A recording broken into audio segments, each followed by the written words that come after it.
Yan, for today's video mga idol, ituturo ko po sa inyo kung paano po alisin ng activity lag sa ating mga Facebook account.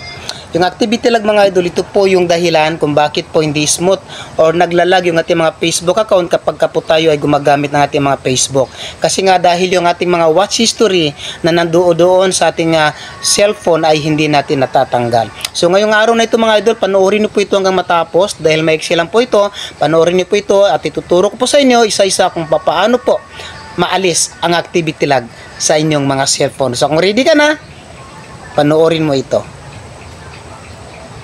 At syempre idol, una ipapunta ka sa iyong profile. Pindutin mo yung profile, and then dito sa bandang kanan may makikita kang tatlong tuldok dito. Pindutin mo po ito, yung tatlong tuldok na po yan. Ayan. So dyan po mga idol, makikita po ninyo yung activity lag. Ito, ayan po yung activity lag. Ayan po, pindutin natin yung activity lag mga idol. Ayan, pindutin natin yung activity lag. So antayin natin dahil medyo mahina yung ating connection ngayon. At syempre hanapin po natin dito yung watch videos. No? Yung watch videos, ibig sabihin yun po yung ating mga pinanood na video na kailan nating i-delete para po maging smooth yung ang takbo ng ating Facebook account. So hanapin po natin dyan yung watch videos. Ayan, videos watch, yan, video search, ayan, videos watch mga idol, ayan po. Pindutin natin ito mga idol. So ayan, antayin natin dahil medyo naglalag yung, medyo mahina yung connection natin ngayon. Dahil nagluloko yung talking text dito ngayon. So ayan mga idol, kita na ninyo. Ayan na po yung mga videos na pinanood natin.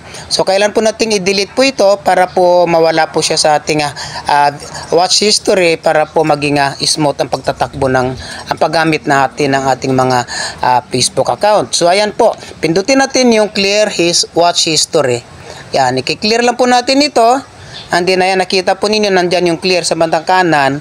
Pindutin nyo po yung clear. Ayan, pindutin natin siya. So, antayin natin. Ayan, nagki-clearing siya. Ayan, nagki-clearing po siya. Try natin siyang refresh. So, ayan mga idol, tingnan ninyo, wala na po yung ating watch history dyan.